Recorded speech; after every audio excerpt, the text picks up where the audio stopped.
I wanted to give some feedback about the tutorial 5 and in particular the land section of the tutorial.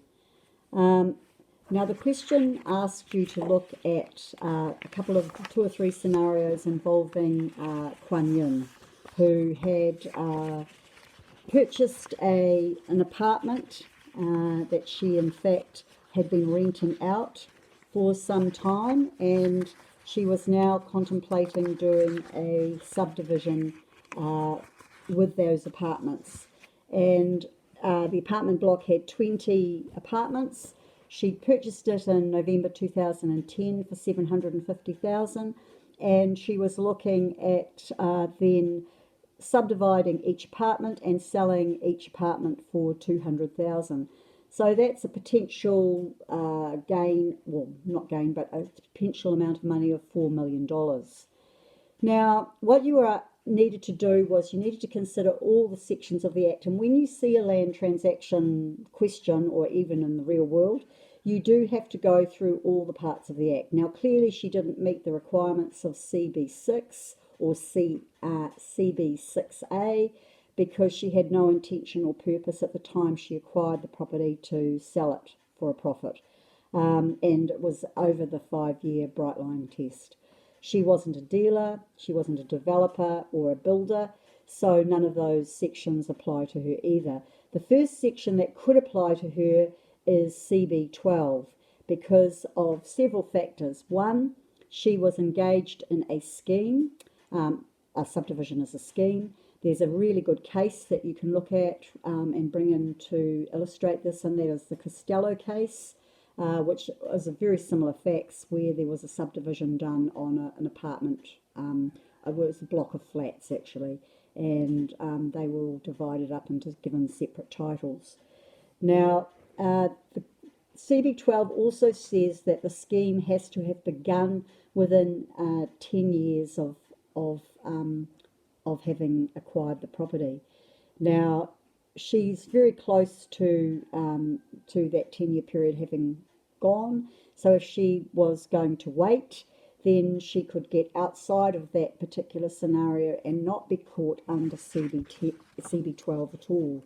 You need to look at cases like Cross and Smith, and also consider whether the work is of a minor nature. Now, O'Toole and Costello clearly indicate that even if you do work for free under E90 or K and CIR, even if you do your own work, that is still counted as work, so it's not minor. And I can assure you that 20 apartments would not be seen as minor work.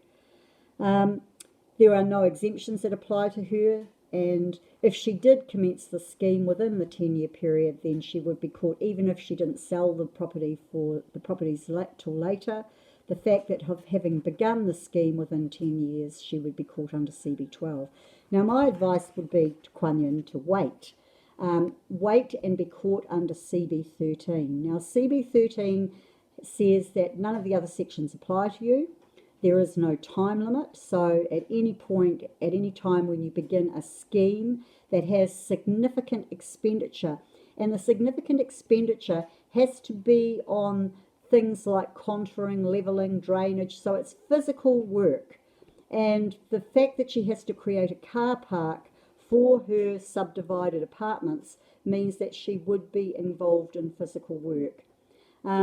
If you apply a case like Albury, you will find that 12% was seen to be significant. 12% of the value spent on the scheme was seen to be significant. In this case, she's looking at spending 15% on the scheme of the value. Now, the big advantage of being caught under CB12 is that because of the deduction provisions, and in particular DB27, you're only taxed on the gain from the scheme. So what the revenue contemplates, or what the Act contemplates, is that you take the value of the property at the point before the scheme commences, which in this case was $1.8 million, and then you commence your scheme. Obviously, you'll have some other expenses. In her case, we were looking at I think it was 270,000 or something like that, that she was going to have to pay to complete the scheme. That then also becomes a deduction. Don't forget the importance of DB23, because DB23 says that even though we're talking about capital assets, because of the application of DB23, they're turned into revenue account assets, and consequently you are allowed a deduction, because you mustn't forget the deductions provisions, which says that if it's on capital account, even though there might be a nexus between the income earning, you can't get a deduction for anything that's to do with capital. But DB23 overrides that capital limitation, and so it's very important that in any answer you do talk about DB23, otherwise you have no grounds or no basis for claiming a deduction. So in the case of Kuan Yin, she will actually be better off because she makes a gain from the $750,000 that she paid for the property and the $1.8 million that the value of the property before the scheme commences. She's basically making a capital gain of $1 million on which she won't have to pay tax. She will only be paying tax on the difference between the 1.8 million and the 4 million, minus the deduction for the 15% or whatever that she spends on the work being done. Okay, I hope that helps you with that particular question. Now, the next question was looking at the farm, and she bought the farm in July 2019. It was valued, or she purchased it for $300,000, and it was valued in 2018 at $500,000. Now, the plan was to sell. She receives these offers in March, and that was the period that we should be looking at. So the question sort of led you astray because it said to consider CB12, and that actually isn't relevant because there's no scheme begun by Kuan Yin on this farmland. What the section that you do need to look at is CB14. Now, CB14 has several parts to it. The first part is that it mustn't be caught under any of the other sections, and you can dismiss this quite easily by saying that under CB6 through to CB12, Kuan Yin doesn't meet any of the requirements of those sections, and therefore they don't apply. The second thing that's required when you look at CB14 is there has to be a gain. Now, clearly, if she paid $300,000 and she's got, first of all, a farmer that's offering her $575,000 and then a developer who's offering her $650,000, clearly there's a gain. The next part of the section says, well, of that gain, at least 20% of that gain has to be the result of an external change, such as what has happened here, rezoning. Now, if you read the section, you will see also that it talks about different types of external changes, not just rezoning, and also the possibility of an external change. So you don't actually have had the rezoning take place, you just have to have the possibility of the land being rezoned for the section to apply. So in the case of Kuan Yin, there's then involved some calculation, and in order to do the calculation, you have to apply the deduction provision, which is DB28. Now, DB28 says that you get 10% of whatever the gain is times the number of years that you've owned the property, and in this case it will be 9 years. So this has to be calculated when you look at which is the best offer for her to take. Now, I know several students did point to the exemption that exists for farming, and that exemption would apply for Kuan Yin. She would, in fact, be able to get that exemption if she sold to the farmer, simply because there is the ability, if it's an economic unit, which we're presuming it is, and it's sold and it's going to continue to be used as a farm, then under CB22, she possibly could get that exemption, although be careful because small holdings may not be economic units.